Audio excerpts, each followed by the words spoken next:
your best place predictions and opinion over on the website. Obviously, is the best place to get things, DrivingMaul.com. But this one finished 8-25 to the Crusaders. Unsurprisingly, really, that the Crusaders beat the Blues. It's been a long time since it came the other way. But early on, the Crusaders did not look flash. They were missing tackles. They were making turnovers. I mean, in the end, they go at 17 turnovers, but they go at 5 to 0 or to 1 turnovers early on. Both sides ended up giving up 17 turnovers, and they were missing tackles as well. They were down in the 70s. They finished up in the 83s, so they improved their tackling. Everything got better for the Crusaders, who started badly and then improved. For the Blues, on the other hand, though, they started well, getting that try, and then just and were okay for the first half. But as we've seen before, come the second half, the other team figured out what they've done differently, what they're doing, alter a few things. Also, the bench comes on, it doesn't make the impact, and then the Blues fade. And that's really the story of this kind of game. Early on, I say the Blues looked composed. Okay, they didn't look like they were hassled or stressed. That came in as the game went on, but they still couldn't get out their own half early on. Now, okay, there was a bit of a breeze, but not much from what we understand. Basically, we had a contrast in styles here. It doesn't show it so much in the stats, but this Blues team were very much about taking it into contact and then trying to turn and then trying to get quick ruck ball and then go again and then go again. The problem was it wasn't quite quick enough, which meant that the Crusaders could reset and quite often were knocking back the Blues, and the Blues were losing ground. As in the live chat there, very poor second half by the Blues, and it just got worse in that second half. In that second half, when they were going out to the force try and bash it up, there was very static runners. There was always taking the ball flat. When they got close to the Crusaders' line, which at one point there was no latching onto the runner before the tackle, and what that meant was when they're trying to latch on or trying to clear out straight away afterwards, was that the tackle player had been tackled past where the clean-out player was, and he just couldn't do anything. Some basic things you see by other teams do, with that latching on and helping the ball carrier drive through and all that kind of stuff, just was missing from the Blues in this one. So so in the second half we saw passes going behind players, going into the pitch. But in the first half, though, the thing that was killing the Blues was knock-ons at the end of the day. Not only that, but knock-ons where the player in offside position then picks the ball up. That happened at least twice in that first half, which leads to penalties, which the Crusaders kicked downfield, and with their perfect line out, 17 from 17, they went on to obviously have the possession and the territory in the right part of the park. When the Blues did get penalties, their line out didn't function. They lost 6 lineouts in this game, barely. So won 9, lost 15. At one point, they'd won 6, lost 6. I mean, it was really awful. And with that kind of line out, it does mean that whenever the Crusaders did give up penalties, it didn't matter because they were going to get the ball back at the line out anyway. And so, hence the Blues really struggled in that first half with those knock-ons, with the line-out misfiring. The Crusaders slowly grew into the game, with Havili kicking penalty kicks. So clearly, Moanga's leg still isn't great.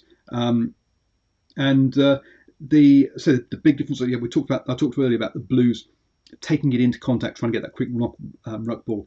With the Crusaders, especially with certain players such as Goodhue, they're looking to offload and keep that ball alive. Other times, Goodhue stood up in the tackle and looked for the player to give it to. We saw towards the end of the game, Satutu do the exact same thing for the Blues, and there was just no one there for him to give it to. So you got to say, look, it's that work off the ball to be in that place to get those turnovers. So that's right, not get those, to get those offloads, get those passes out of the tackles. That makes a big difference between this. And this was what the Crusaders were trying to do. We saw that with the Good Hugh getting the ball to Bridge, and that was about like his second or third offload, and the Bridge sort of walked over in the corner.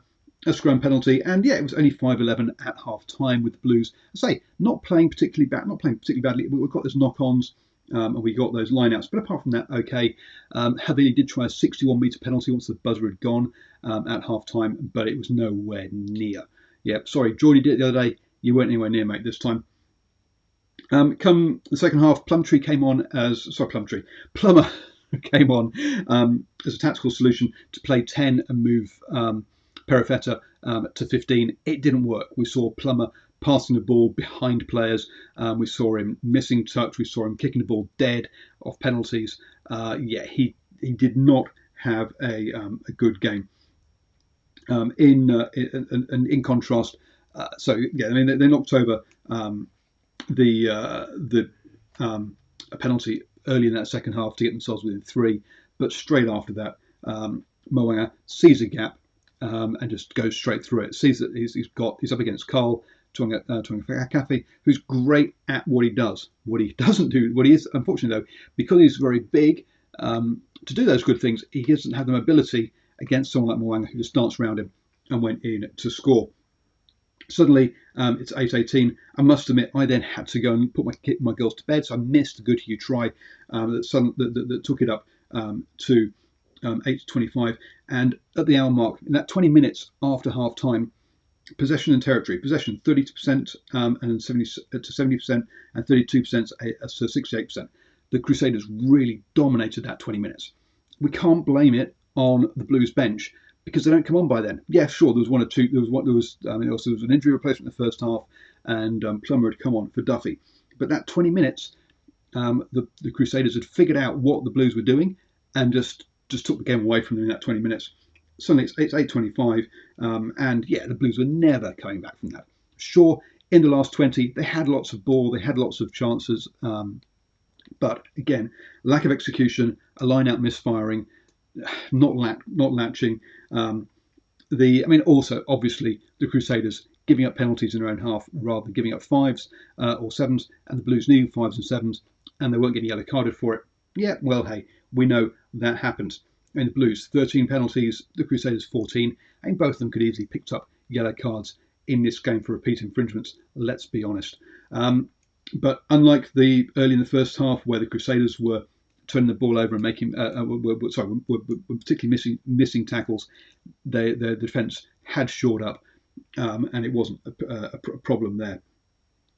We had a disallowed try for the Crusaders. Again, nice looping round move where a ruck near one edge of the pitch, they come in the field and then loop it back round onto the blind side and put a kick in. But the player had gone blank as to the 15th replacement that came on, was way offside for that one. So that was never going to be a try. The hooter goes. We've got the Crusaders on 3 tries, the Blues on 1. The score's 8-25. The best it can be is 15-25 if the Blues go and score a converted try. So there's no losing bonus point in it for them. There's nothing in it for the Blues. Yet, if the Crusaders get the ball and go and score a try, they get a try bonus point. The Blues need to kick that ball out. They didn't. Now, they managed to keep hold of it and go all the way to the Crusaders' line and then knock it on.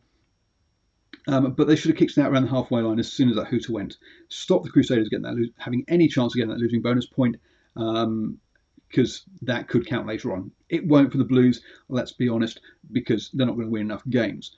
But if they go and have that championship mentality, that's the kind of thing, those details they need to be getting right. Look, with a faltering line-out like that, with the 70 turnovers for both sides, this wasn't a particularly good game. Sure, the boys from the report card said, hey, this game's zooming past, it's fun. It might have been fun, but the quality, let's be honest, wasn't really there when you look at that number of turnovers. Sure, the Lucy's had good games, but yeah, it wasn't. It could have been. It could have been better. Some of the players that really stood out. I mean, one of the big question marks we've had around this Crusaders side was, how are those Lucy's going to stand up? And in Grace and Christie, they looked to have 2 guys who really are standing up.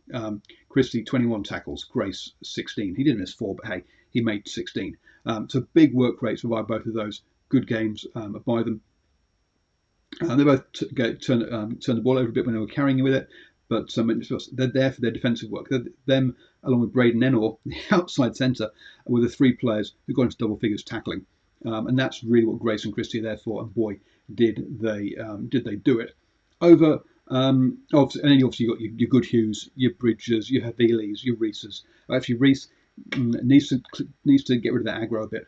There was a bit of aggro in the second half that Reese instigated. Now, I don't agree with punching. I don't agree with fighting. Right? I'm not a fan of MMA or boxing or any of that kind of stuff.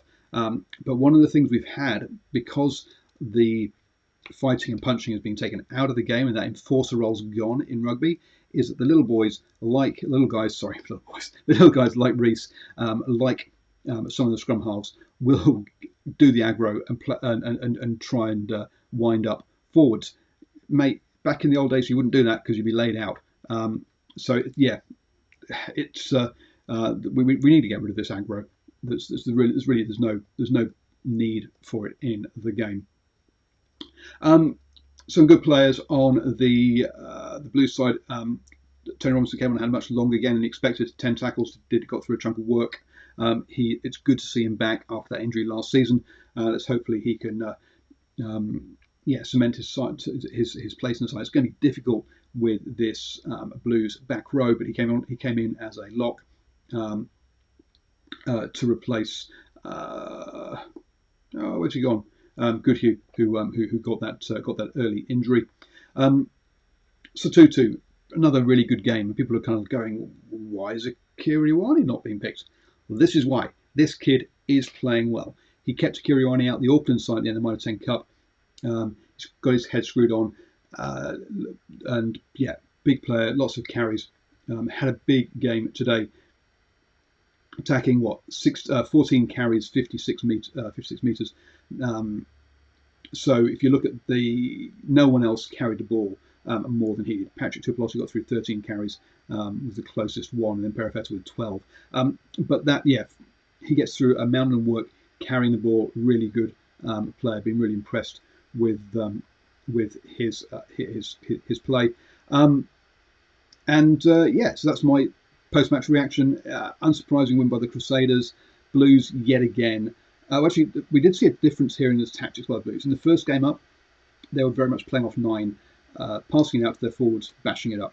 In this game, it was much more off the 10 of Perifetta in that first half, get it to him, and then to a forward to bash it up.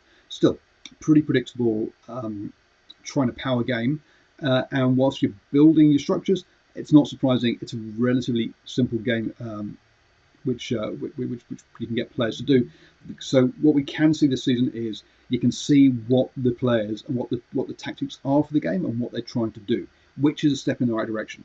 The problem is it's too one-dimensional. In the second half, they've been found out, and that's happened twice this season. First against Chiefs and now against the Crusaders, where okay, they weren't leading at half-time, but they were still in this game at half-time on the scoreboard. By the end of the game, they're not. So there you go. Thank you everyone who has been in the live chat. Same old. Yeah, I know it does feel like that. I do think actually it's not quite like that. I do think the Blues, we can actually see a game plan now, which is nice. It's just not a good enough game plan, and it's just to get anywhere. So it's not quite same old, but it's also not going to take them very far either.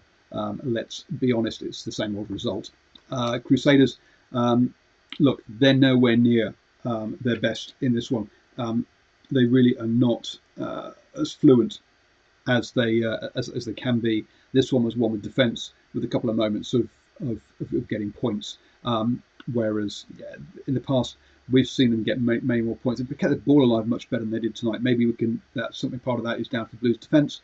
But last weekend, against the Waratahs in weekend 1, they kept the ball alive much better than they managed to do tonight to the Crusaders. So yeah, the Crusaders really got a lot of work. Still a lot to work on. They're not playing fluently, but at the end of the day, they don't have to play fluently now. They just need to get the wins to get them into the playoffs, and that's when you need to really front up. So yes, the Crusaders got a lot of work to do. The Blues even more so. I'm off to watch. Don't forget to check out DrivingMaul.com. Predictions on there for Super Rugby, Pro 14, Top 14, Major League Rugby, and the Gallagher Premierships. Go check all that out. Also, had a chat with an ex-Wallaby about growing the game in Australia. There's a video of that on there, which is kind of cool. A really interesting chat with the CEO for Bay of Plenty last week about how they're partnering up with China Lions in Global Rapid Rugby. So go check that out. I've got another video coming up next week, hopefully talking to the head of women's high performance for Bay of Plenty and how they can professionalise the game. So look, there's lots of interesting stuff on there from people you don't normally hear from. So go check that all out. Thank you very much, folks. I'm off to go watch Brumbies versus Black Highlanders.